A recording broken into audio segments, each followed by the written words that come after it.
Okay, thank you so much for joining today's live. And as you all know, we have Luke Coutinho on our live today, so on our SheRox live. And I just want to say hi to the entire SheRox community first. Thank you guys so much for being here. I can already see Jacqueline's Dreamy, Jacqueline 143 Nora Fatehi, Jacqueline F Anushka. Hi guys, Jacqueline F Shabnam, Ray Jacqueline 143. So thank you, Sanjana, Jacqueline F Sanjana is here, Jacqueline F 143, that's kind of sneaky because that kind of sounds like me. And wow, you guys are really prompt and on time, and I love that you guys are all here on today's live, and we're going to be talking about some really fun facts on nutrition. We have Luke Coutinho, and I'm so excited to have him on the SheRox platform because he is literally the coolest lifestyle coach, and he works on everything from integrative to lifestyle medicine, and that's exactly my approach and my lifestyle as well, and the way I like to look at things and the way I like to diet and my nutrition. So but of course he is the expert and the most in demand right now. So let's take a look at where Luke is. Yes, there he is. I see him on. And we're going to be discussing something really interesting today, and that is intermittent fasting. And I don't know who does intermittent fasting right now. What's up, Luke? How are you doing, Jacqueline? Good to see you. I am good. Thank you so much for joining us today. Thanks for having me part of your amazing platform and in discussing the favorite topic that's close to my heart as well. Me too. And me too. You know, honestly, I've been wanting to meet you for the longest time because I read up on so much of your work and all the stuff that you're doing. And honestly, that's my philosophy as well. The way you approach diet, nutrition, mental health, all of these things that are actually combined in a way. And so this is our second live actually on SheRox. So welcome to the SheRox community. And I actually really wanted to slip this in as one of my first few lives, Luke, because I really do believe in like nutrition and a holistic approach to it. Intermittent fasting is one of my favorite things to do when it comes to really balancing out, I think even just like my life in general. So, and obviously I definitely want to hear more about it from you because you're the expert on it. I do it, but there's still a lot of things and questions I have about the way I probably do IF. And I want to see if you can correct me on that. It looks like you're doing it the right way for sure. That glow with the skin, that only comes from intermittent fasting, you know, I mean, when you give that digestive system a break, so. Yeah. Exactly. So, I mean, Luke, could you just orient our audiences on what exactly intermittent fasting is and why actually it's good for us? Okay, so fasting is part of the human mechanism. The point is we eat too much today. We've been taught to snack, eat every 2 hours. Of course, a few people who have fluctuating blood sugar levels, they may require to eat every 2 hours. But for everyone else, absolutely not. If we go back to evolution, there was fasting and famine. So when feasting and fasting. So when there was food, people really ate because then they would go for days without food at all. So we can survive without so much of food. It doesn't have to suit everyone. Although fasting is therapeutic, there are some people who genuinely cannot fast, and it doesn't mean that they can't do anything to better their health. There are several other ways and paths that they can take. But I think, Jacqueline, fasting's become a fad today now. Intermittent fasting has become more of a fad, you know. And that makes us question, like, why do fads work? Because they promise quick fixes to people. No one wants to put in hard work. Everyone wants a shortcut or a quick fix. If you fast the right way, it is therapeutic on every angle of your health. But if you do it the wrong way, it's equally harmful. So fasting is nothing but abstaining from food. Okay, you can have wet fasting where you're allowed to have water and just water. Or you can do dry fasting where you have no food and you have no water. That's a more intensive fast, but equally therapeutic if it's done right. I've never attempted that one. And honestly, like that one, I mean, it sounds amazing because I was actually reading up on that as well, where you go without water. And it's almost, I mean, I guess as well, like what the Muslims do during Ramadan, because they are actually with food and without water. And I've heard of the amazing benefits. Something about like how there is sometimes excess water in our cells, and dry fasting just sucks those out. So, and it just removes like any excess water like in the body. So I was like, okay, maybe I should try that. But like, I've never ever attempted dry fasting. It's just like, it's something that I will probably try and do, but I'll ask you about like a healthy way to go about that, because it seems very different from wet fasting. But Jacqueline, since you like fasting, what you can do, let's say you fast 12 hours or 13 or 14, whatever it is. So maybe, how many hours do you do? I go for 16 hours. Super. And So there are days when I really try and do 18, and I'm just like, come on, I can do it. But I keep breaking it with my coffee. And yeah, so like I definitely know I'm like cheating, you know, when it comes to my coffee. But like there are sometimes I've attempted 18 hours, and it's crazy because when I do 18 hours in 3 days, all of a sudden I notice my skin is glowing, my energy levels are like, you know, high. Just everything, like obviously I slim down, you know, my stomach seems flatter. So everyone, if you're like, you know, into your beach bodies right now, and, or if you, I mean, you know, I really don't know, but this has worked. This is a personal experience.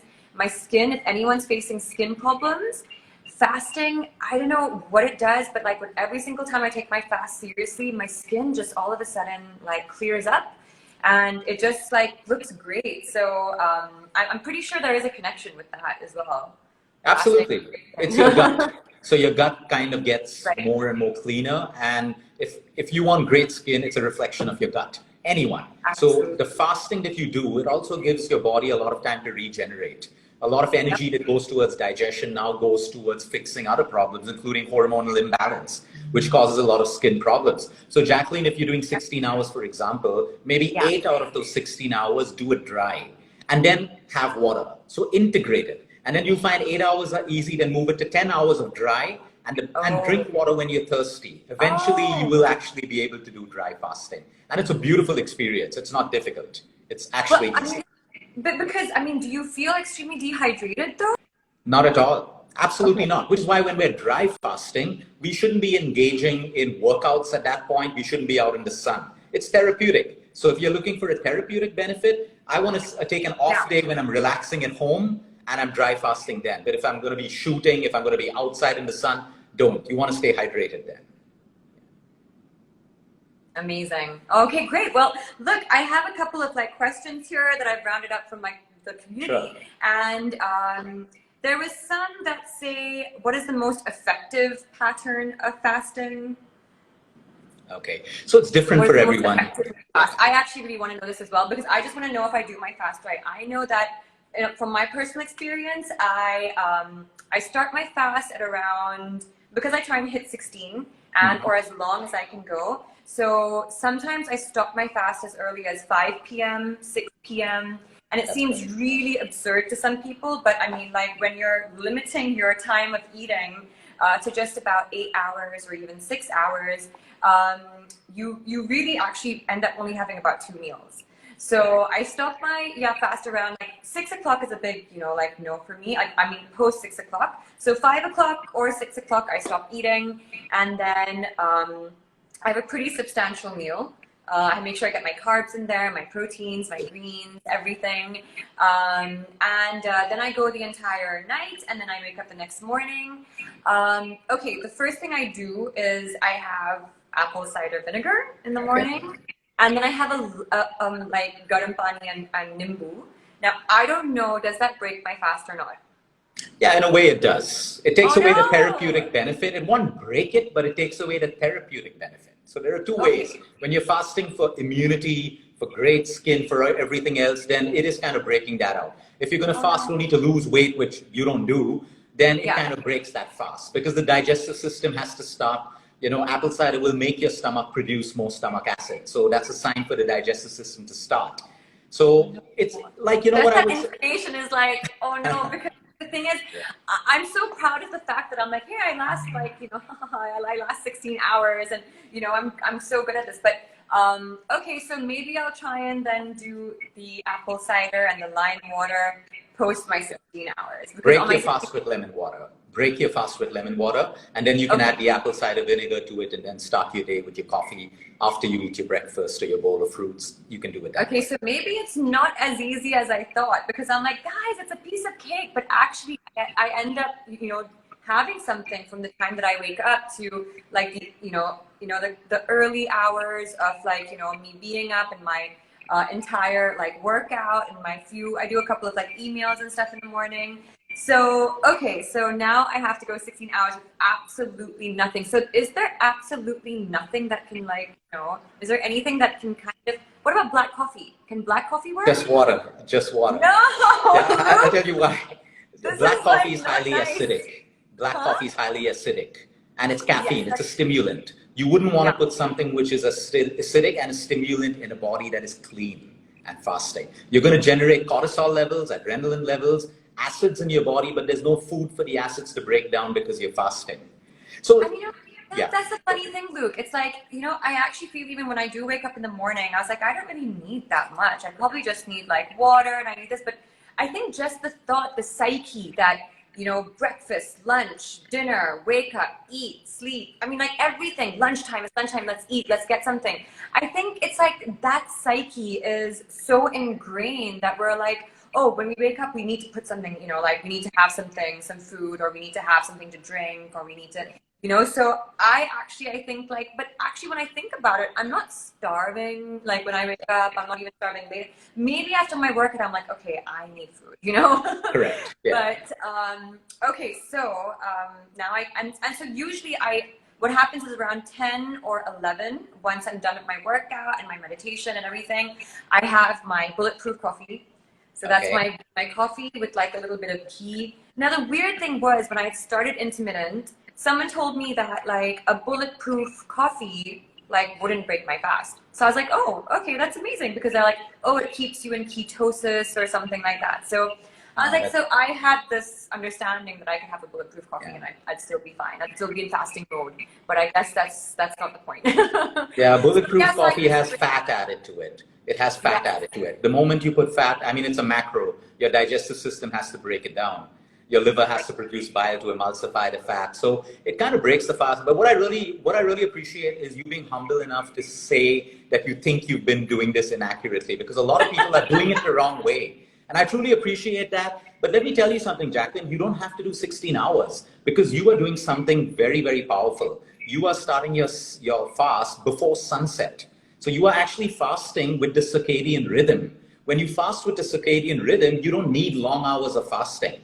My patients who fast sunset to sunrise, they get the same benefits that people get in 16 hours and 12 or 13 hours. So that's an added benefit. You're aligned with the cycles of nature, so you don't have to really push the fast. Now, the 18 hours fast, I would say do that once a week. That's good. Push it. 18 hours. But the rest of the days, keep it circadian. Finish your workout, break your fast immediately, because your body will need nutrients.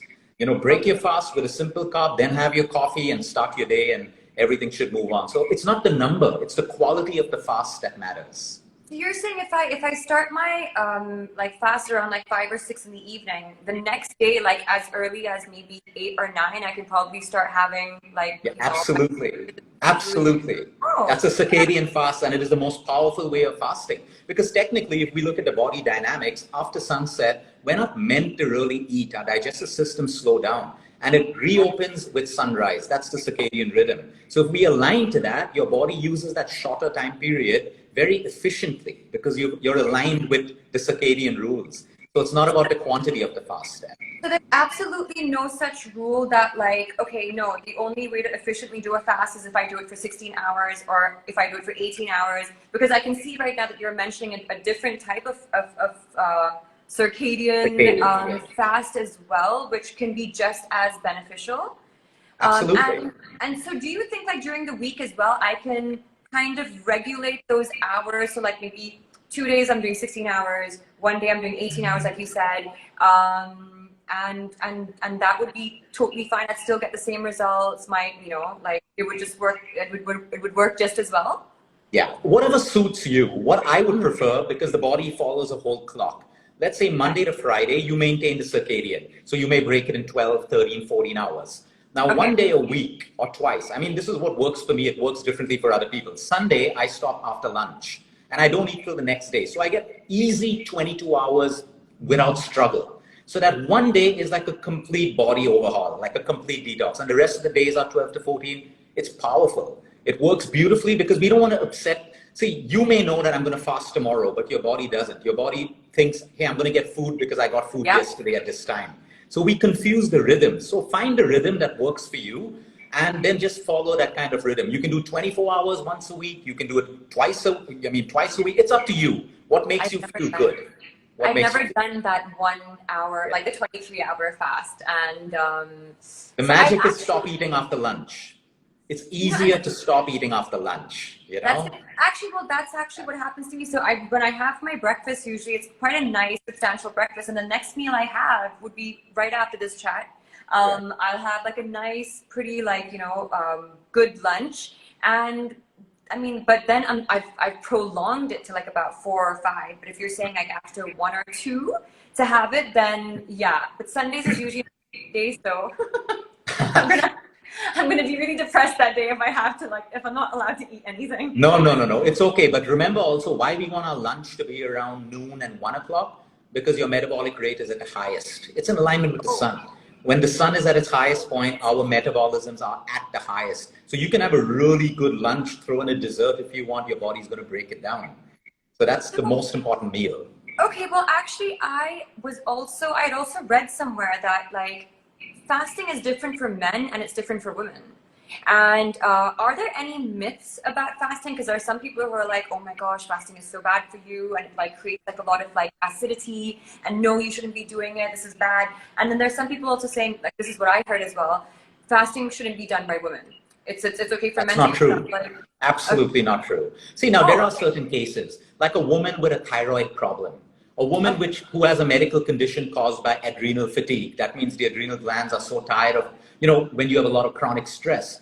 I wouldn't recommend long-term fasting for them because it creates more adrenal stress. So then your thyroid doesn't get better and your chances of reversing a thyroid becomes highly improbable.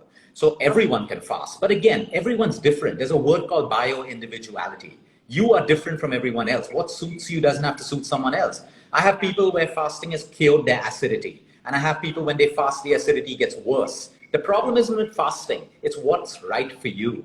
So don't listen to anyone. If it suits you, if it makes you feel good, your lab reports are fine, you feel great, you look great, which you do, that's your answer. No one can tell you how many hours to fast but yourself. Okay, I have another question though. What is the right, accurate way to break your fast? And what should you be eating during that time frame that you are eating? And like to give you enough nutrition to allow you to go through those 16 hours, 14 hours, whatever it is. Yeah, that's a great question. The way you break your fast is very, very important. Some people start to have gut issues because they break it with a cupcake or they break it with a samosa because they're like, wow, I fasted so long, let me eat. Remember, your body's clean. It's like a sponge, hungry for nutrients. So you can break it, number one, with water, lemon water. If it suits you, a date or a fruit.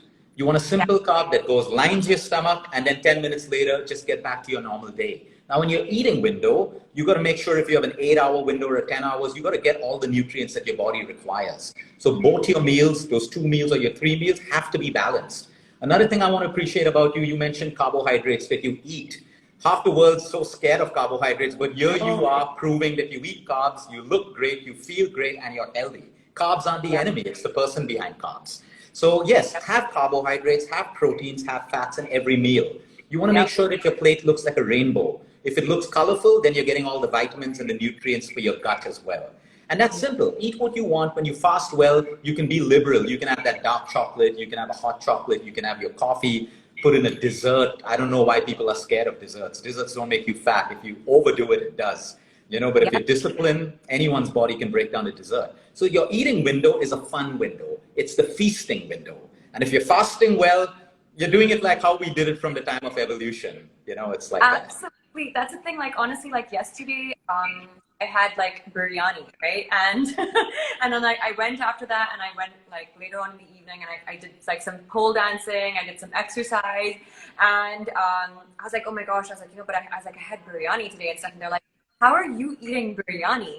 And I was like, well, look, the thing is, I don't want to restrict myself. I actually know that I can have anything I want. I mean, like, I can have that dessert once in a while. Like, people actually find it kind of like strange for me because there is, of course, such a stereotype that, for actresses or people on camera that, oh my gosh, like, how is she eating like that cake, or how is she eating that pizza? But I help myself to everything. I try and make healthiest choice I can. So if I can do like a gluten-free pizza or whatever it is, like something with like, you know, nothing too processed and stuff, I'll definitely go for that option, or like better oils. But yeah, like you said, fats is something I make sure I have. Like I make sure I have really good oils in my diet, like every single day. I make sure I definitely put in those carbs in the form of like quinoa or rice or whatever it is.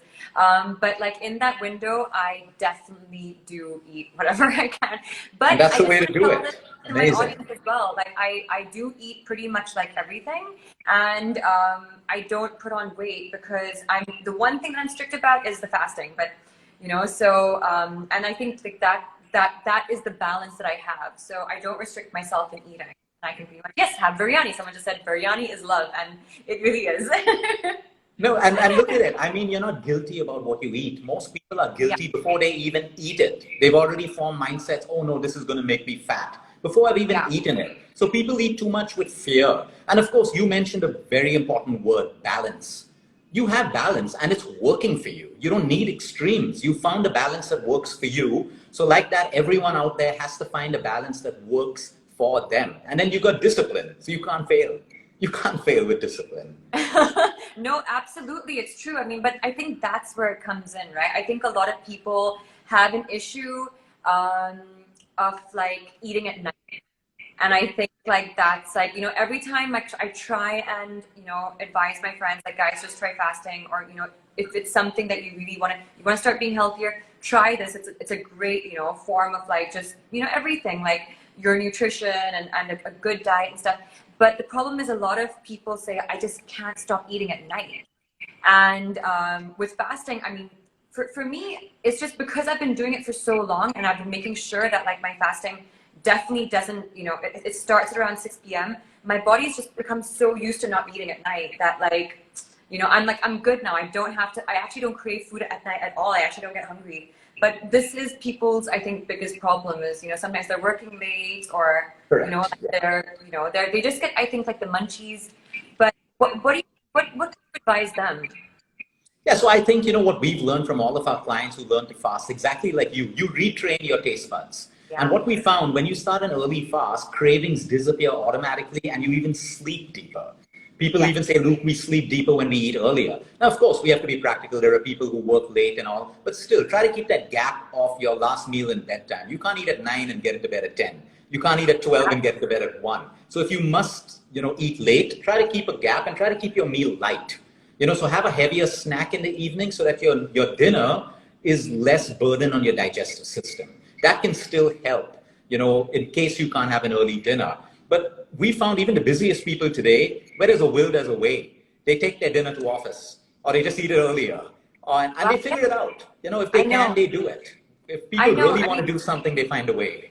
So I had like this trick. I don't know if like maybe there's like some tips you can give us for people who want to stick to their discipline. But my trick usually is so the first thing I make sure I do is like I make sure that last meal of mine is very substantial. So it's got its like carbs, and I know like I've got like my protein, my greens, whatever it is, like a little bit of dessert sometimes. And I make sure that's very substantial. So that actually keeps me full for those hours right before, you know, like you know, through the night. Another thing I do is sometimes if I do feel hungry during my fasting period, like, and if it's in the evening, I just tell myself like, okay, Jackie, I envision my breakfast the next day. And I start planning what that breakfast is going to be. And I'm like, okay, Jackie, you can have pancakes tomorrow for breakfast, and you can have this, and like, you know, like a yummy, like, you know, almond milk, you know, chocolate shake or something. And that actually, the thought of that and having that the next day is almost like I'm rewarding myself. So that actually keeps me going. So that's just like something I thought maybe would be helpful for some people if they're like struggling. I don't have any tricks. You just said it. That's the right way to do it. Because a lot of people think that, oh, I'm going to fast. Let me cut down on my dinner. Let me just eat a little bit of protein and stuff. No, eat a substantial meal because you're preparing your body for a fast. Don't be guilty about your meal. The visualization trick, I hope it works for someone else. But if I start thinking about my breakfast, I'm going to break my fast for sure. So I would just drink water and just fill up on water. Yeah, or go to Yeah, sleep. that's a great idea. Yeah. Yeah, because I've also heard that sometimes we think we're hungry, but we're actually just thirsty. Thirsty, yeah. And we're dehydrated. So Yeah. I have one last question, Sure. and a lot of people actually wanted to know this. Is fasting and intermittent fasting, is it anti-aging? Uh-huh. Absolutely it is. Most people today are aging way. Aging is not a bad thing, and let everyone know that we can never stop aging, but we can slow it down. We can slow it down because most people are aging way before their time. You know, whether it's the pollution, whether it's the sun, whether it's the chemicals in our cosmetics and our food and poor gut health, stress. Oh yeah, that's one of the biggest ones, stress. But when I fast, I have the ability to allow my body to rejuvenate at a cellular level. And that's why people's energies rise, their skin glows, they feel so good. That's how we're supposed to feel all the time. You know, that's actually how we're supposed to feel. Cellular health at a cellular level. So anti-aging starts with your ability to, in case you can't fast, but at least keep gaps between. Don't keep eating all the time. Let your digestive system rest. So the energy that you use for digestion, which could be 70 to 80%, can now go towards other functions in your body. So that, along with your deep sleep, are the powerful anti-aging secrets exist within us, and it's free. And it's free. That's how it is. Yeah. Yes. Absolutely. No, I think that has answered pretty much like all of our questions. And thank you so much for being with us today, Luke. You have such a huge, loyal following. Everyone loves you. Everyone has just been like, I think you've saved so many people from, whichever, so many issues that they must be facing through, their life. And thank you so much for, talking to the SheRox community today. And I'm sure this information will be very helpful, and I'm sure it's motivated and inspired a lot of people as well to look at intermittent fasting as an option for bettering their health. And yes, thank you again, Luke. Jacqueline, thank you for being so honest about your lifestyle and your food and the carbohydrates and the mistakes or the errors that you now agree to change. I really appreciate that honesty, because you will inspire like millions of people out there that it's okay. It's okay to do things differently. It's okay to eat carbs. It's okay to have a dessert. So I truly appreciate you for that. Thank you so much for that. And thank you so much for the tip, or actually correcting me on like how I was actually doing my fast. Now I know I need to definitely tweak it, make it better, do it right, and tomorrow I am going to attempt. But the fact that you also mentioned that because I'm doing the circadian rhythm fasting, that like it's pretty okay if I break it a little bit earlier. Absolutely. So, yay, that's actually that really works out for me. Finish your workout, break your fast. Finish your workout and break your fast immediately. Don't keep a gap between that. Yeah, try to do it that way. Sounds good. Thank you so much. Thank you so much. Take care. Bye-bye. All right. Bye-bye. Bye, everyone. Bye. All right, everyone. Thank you so much for joining. And that was Luke Coutinho. He's literally the god of like everything, a holistic approach to everything. And his clientele list is unbelievable. So I just want to say thank you guys so much for being here. I'm trying to read all of your messages. Ray Jacqueline 143, I see you. I love you. Thank you so much. Jacqueline 006, hello. And Jacqueline FR 143, again, sneaky one because that kind of looks like my ID.